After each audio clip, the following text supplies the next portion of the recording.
새벽에 나오신 모든 분들에게 하나님께서 말씀의 능력과 기도응답 주시기를 소망합니다. 시편 100편은 성전 제의 때 하나님께 찬양하며 예배하는 의식으로 알려져 있는 시입니다. 이 100편과 유사한 시편이 하나가 있는데요, 95편으로 한번 잠깐 가보실까요? 95편에 보시면 1절 2절을 잠깐 한번 보겠습니다. 오라 우리가 여호와께 노래하며 우리의 구원의 반석을 향하여 즐거이 외치자. 우리가 감사함으로 그 앞에 나아가며 시를 지어 즐거이 그를 노래하자. 7절도 한번 볼까요? 그는 우리 하나님이시오. 우리는 그가 기르시는 백성이며 그의 손이 돌보시는 양이기 때문이다. 비슷한 표현들이 참 많이 있습니다. 시편은 곳곳에서 이렇게 하나님을 찬양하는 비슷한 시편들을 통해서 여호와 하나님의 위대하심과 또 아무리 낙심하고 어려운 상황이 있을지라도 하나님을 바라보는 믿음은 포기하지 말라는 교훈을 곳곳에 이야기를 하고 있습니다. 여러분 1절을 보시면 온 땅이여 라고 나옵니다. 온 땅이 어떻게 해야 된다고 나옵니까? 여호와께 즐거운 찬송을 부를지어다. 우리가 이 1절을 묵상을 하면 이 1절이 그렇게 가벼운 구절은 아니라는 것을 묵상을 하게 되죠. 온 땅은 이 세상을 이야기합니다. 이 세상에 사는 수많은 사람들에 대해서 이야기를 합니다. 여러분 구약시대 배경을 놓고 한번 생각해 보십시오. 온 땅에 있는 하나님을 믿지 않은 이방 민족들, 애굽일 수도 있고 바벨론일 수도 있고 아수르일 수도 있고 암몬일 수도 있는, 아예 그거와는 상관없이 저 머나먼 땅에서 하나님을 알지 못하는 이 세상 많은 민족들이 여호와께 즐거운 찬송을 부르는 이 자리로 나오기를 간절히 외치고 있습니다. 그래서 여러분 1절을 묵상하면 묵상할수록 우리가 정말 많은 깨달음과 또 감동을 받게 되는데요, 먼저 메시지를 한번 살펴볼까요? 첫 번째 메시지입니다. 교회 공동체는 온 땅을 향해 하나님의 구원을 찬양하고 그 비전을 선포해야 한다는 것입니다. 여러분 교회의 존재의 이유는 무엇입니까? 하나님의 영광을 드러내는 것, 그리고 우리 다음 세대를 양육하고 훈련시키는 것이죠. 무엇보다도 교회 공동체의 첫 번째 사명은 영혼 구원입니다. 우리만 잘 믿고 우리끼리만 신앙생활을 잘해서 우리만 천국에 가자 하는 게 아니고 정말 많은 사람들을 살려내는데 목숨을 거는 것이 바로 교회 공동체의 첫 번째 존재 이유죠. 그래서 1절에 나오는 온 땅이여 라는 이 표현은 어마어마한 선언입니다. 오직 이스라엘은 자기만 선택받은 선민이라고 생각을 했는데 이 생각을 뛰어넘어서 이제 온 땅, 하나님을 믿지 않은 이방 민족들, 마땅히 멸망할 수밖에 없는 그 이방 민족들이 하나님을 알아가고 하나님을 경외하고 이 예배의 자리에, 하나님을 경외하는 자리에 나올 수 있기를 처음부터 선언하고 있다는 것입니다. 그래서 여러분 1절은 비전을 선포하는 것이죠. 온 땅이 하나님 앞에 나왔으면 좋겠다. 온 땅이 정말 하나님을 경외하고 모두가 다 하나님으로 인해서 평화와 화평을 누리고 같이 하나님을 기뻐하는 예배 공동체, 신앙의 공동체를 만들 것을 지금 소망을 하고 있는 것이죠. 그래서 여러분 여호와께 즐거운 찬송을 부른다는 이야기는 무엇입니까? 한 마음 한 뜻이 됐다는 것입니다. 1절은 바로 이것을 이야기하고 있는 것입니다. 온 땅이 하나님께 나온다는 것은 복음으로 말미암는 진정한 평화, 화평이 이 땅에 이루어졌다라는 것을 상징적으로 보여주고 있는 것이죠. 그래서 우리 교회도 비전을 분명하게 가져야 됩니다. 영혼을 구원하는 일에 우리 교회가 먼저 앞장을 서야 되겠구나. 이렇게 서로에 대한 갈등과 미움과 원망, 증오와 적개심으로 여전히 전쟁이 일어나고 끊임없이 서로를 향한 피해 보복이 일어난 이 땅이 모두 다 하나님 앞에 나와 찬송할 수 있는 그날이 올 수 있기를 우리가 기대하고 기도하면서 복음을 전해야 한다는 것이 바로 1절이 들려주는 놀라운 이야기입니다. 적용을 한번 해볼까요? 여러분 교회 공동체는 열방을 향하신 하나님의 뜻을 선포하고 그 비전을 향해서 나아가고 있습니까? 하나님의 뜻은 무엇입니까? 모든 민족이, 모든 사람이 멸망하지 않고 구원받는 백성이 되는 것입니다. 하나님의 뜻이 분명히 보여졌다면 우리도 그 하나님의 뜻을 알아차리고 그 하나님 뜻을 이루어 드리기 위해서 영혼을 구원하고 복음을 전하는 일에 힘써야 한다는 것이죠. 바로 교회가 그 사명을 감당해야 한다는 것입니다. 교회가 너무 비대해지면 자꾸 이 사명을 잊어버리고 관리하고 그저 지금 이대로가 좋사오니라는 유혹에 휩싸이기가 쉽습니다. 늘 깨어 기도할 때 온 땅을 향하신 하나님의 이 마음, 비전을 향해서 나아갈 수 있는 교회가 될 수 있습니다. 우리 광양중앙교회가 이 마지막 시대에 그 비전을 감당하고 온 땅을 향한 하나님의 뜻을 실현할 수 있는 믿음의 성령이 충만한 교회가 될 수 있기를 진심으로 소망합니다. 두 번째를 한번 살펴볼까요? 두 번째 메시지인데요. 우리가 하나님을 찬양할 때 이 성도의 찬양에는 유일하신 하나님, 창조주 하나님, 그리고 통치하시는 하나님에 대한 고백이 들어가야 됩니다. 2절부터 한번 살펴볼까요? 이스라엘 백성들이 이제 성전을 향해서 나아가 성전에 들어갈 때 하는 모습이 나오죠. 기쁨으로 여호와를 섬기며 노래하면서 그의 앞에 나아갈지어다. 그래서 여러분 2절에 나오는 기쁨으로 여호와를 섬긴다. 이 섬기다라는 단어는 예배한다는 뜻입니다. 기쁨으로 여호와를 예배하면서 노래하면서 그 앞에 나아간다는 것이죠. 여러분 하나님을 예배하는 자리에 찬양이 빠질 수가 없습니다. 근데 그 찬양에는 기쁨의 감정을 가지고 나아가는 것이 상식이라는 것이죠. 물론 우리가 때로는 인생의 고난 때문에 여러 가지 환난 때문에 낙심하고 우울해질 수도 있지만 하나님의 위대하심을 생각하면 그 생각이 우리를 점점 더 기쁨의 감정으로 채워간다는 것이죠. 하나님은 살아계시기 때문에 이 고난을 이겨내게 하실 것이다 라는 그 기쁨, 확신이 생겨난다는 것입니다. 그래서 3절은 이렇게 표현을 하죠. 여호와가 우리 하나님이신 줄 너희는 어떻게 하라고 나와 있습니까? 알지어다. 여러분 너무나 쉬운 명제죠. 여호와가 우리 하나님이신 걸 너희는 알아야 한다. 우리 생각에는 아니 우리가 그걸 모르고 있습니까? 아는데요. 근데 여러분 아는 게 중요한 게 아니고 알면 지금 우리의 생각은 감정은 어느 쪽으로 하고 있습니까? 여호와가 우리 하나님이시다라는 이 단순한 진리는 사실은 엄청난 걸 이야기하고 있는 것이죠. 물어본다는 것입니다. 그러면 하나님이 우리 하나님이시라고 하는데 왜 낙심하느냐? 왜 절망하느냐? 왜 자꾸 세상을 향해서 시선을 돌리고 있느냐? 하나님이 정말 우리 하나님이신다면 이걸 깨닫는다면 그분이 살아계시는 것을 알기 때문에 낙심할 필요가 없고 절망할 필요가 없고 좌절할 필요가 없다는 것이죠. 그래서 여러분 이 3절의 첫 번째 문장 여호와가 우리 하나님이시다, 나의 하나님이시다 라는 고백은 사실 어마어마한 고백입니다. 절대 우리는 하나님에 대한 이 신뢰, 고백을 포기하지 않겠습니다 라는 놀라운 이야기죠. 그래서 우리가 왜 사도신경을 자꾸 외웁니까? 사도신경을 통해서 천지를 창조하신 하나님, 우리를 구원하시기 위해서 이 땅에 오신 예수 그리스도에 대한 끊임없는 확신, 그걸 고백하기 때문에 사도신경이 사실은 굉장히 중요한 것입니다.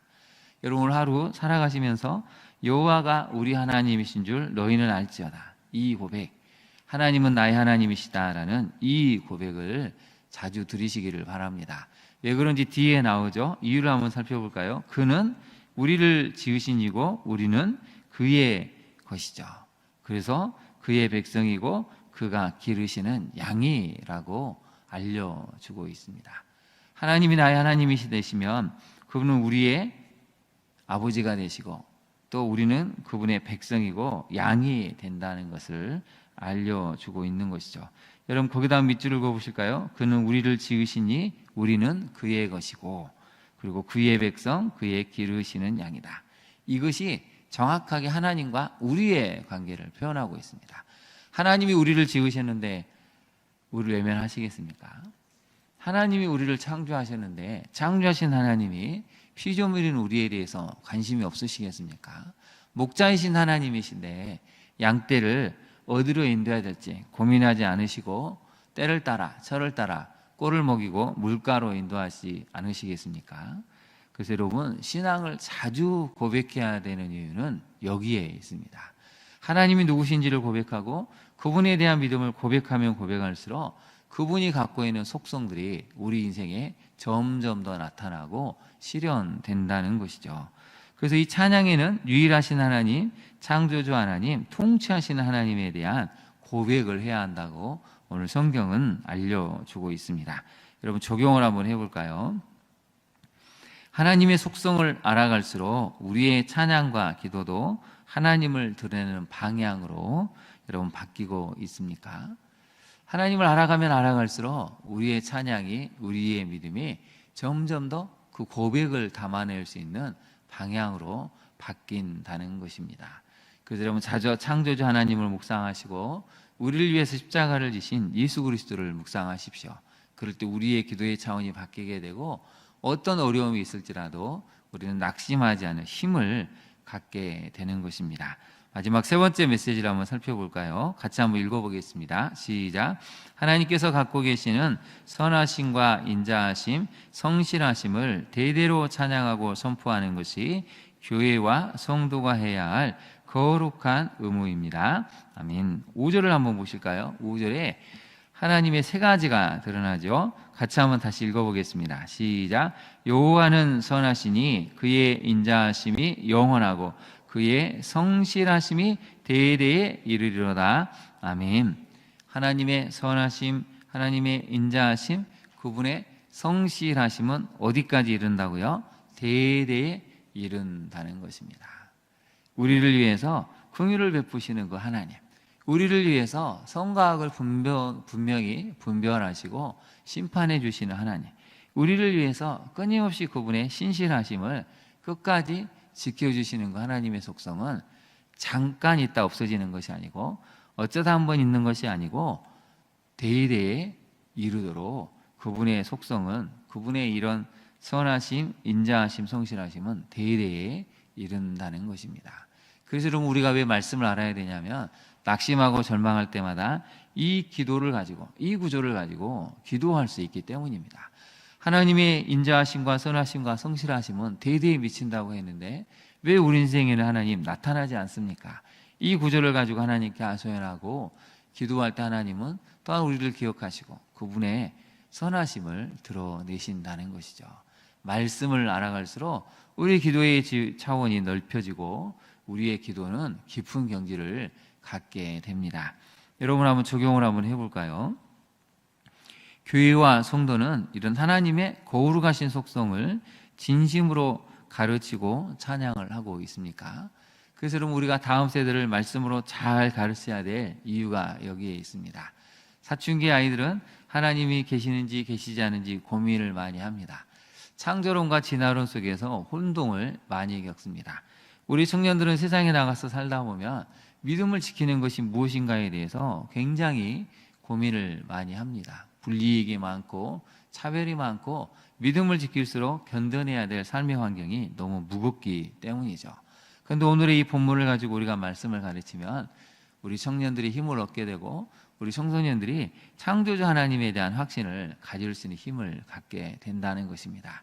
먼저 기성세대인 우리가 잘 알아야 되고 잘 배워서 또 잘 가르치고 하나님의 이디하신 속성이 우리 다음 세대 자녀에게 어떻게 나와야 되는지를 우리가 가르칠 때 우리 다음 세대가 또 위대한 역사를 쓸 수 있다는 것입니다. 오늘의 이 말씀을 잘 기억하시고 우리 새벽에 나온 우리만큼이라도 이런 하나님의 위대하심, 또 온 땅이 하나님 앞에 나올 수 있는 복음으로 하나 되는 그날을 기대하시면서 기도해 나갈 수 있는 우리 모두가 될 수 있기를 진심으로 축원합니다. 이렇게 기도하겠습니다. 하나님, 온 땅이여 여호와께 즐거운 찬송을 부르라고 시편의 저자는 초청을 하고 있습니다. 끊임없는 전쟁이 이 땅에 만연하고 있습니다. 이스라엘과 헤즈볼라가 중동 지역 전체가 아직도 더욱더 뜨거운 전쟁의 열기로 많은 민간인들이 죽고 다치고 특별히 어린아이들이 많이 희생되고 있는 실정입니다. 러시아와 우크라이나의 전쟁을 통해서 젊은 군인들이 얼마나 많이 끔찍하게 죽임을 당하는지 우리가 연일 뉴스를 통해서 알아가고 있습니다. 서로를 향한 이 맹목적인 증오와 적개심, 피해 보복을 불러일으키는 이 악순환을 누가 끊을 수 있겠습니까? 복음 외에는 답이 없음을 깨닫습니다. 하나님, 이 땅의 교회가 깨어서 성도들이 정말 하나님을 사랑하는 마음으로 복음을 전하고 끝없이 진행되는 이 미움과 중호심과 적개심을 예수 그리스도의 보혈로 치유해가며 복음으로 끝내낼 수 있는 한국교회와 성도들이 되게 하여 주옵소서. 하나님이 누구신지를 알기 때문에 어떤 상황이 있을지라도 창조이신 하나님을 기억하고 우리는 그의 백성, 그의 자녀이며 그가 기르시는 양이라는 것을 깨달아 오늘 하루도 그 사실에 기뻐하며 여호와가 나의 하나님이심을 당당하게 선포할 수 있는 믿음의 발걸음을 옮겨가는 오늘 하루가 되게 하여 주옵소서.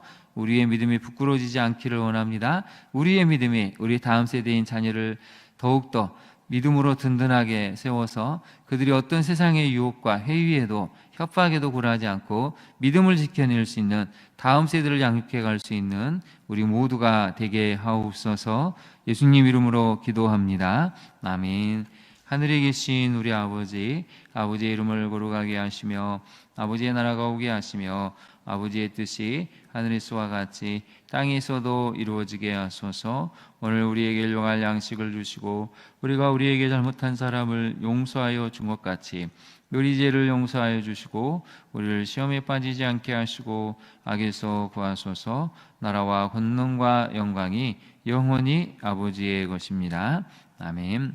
함께 기도하겠습니다. 오늘의 말씀을 기억하시고 이 온 땅에 정말 복음이 들어가고 복음으로 말미암는 평화가 일어날 수 있도록 먼저 우리 대한민국이 너무나 많이 세대 간 2년간으로 여러분 점점 갈등을 치닫고 있습니다. 이제는 보수와 진보 2년만 달라도 테러까지 할 수 있는 그런 무서운 미움들이 우리 사이에 지금 서서히 독버섯처럼 자라고 있습니다.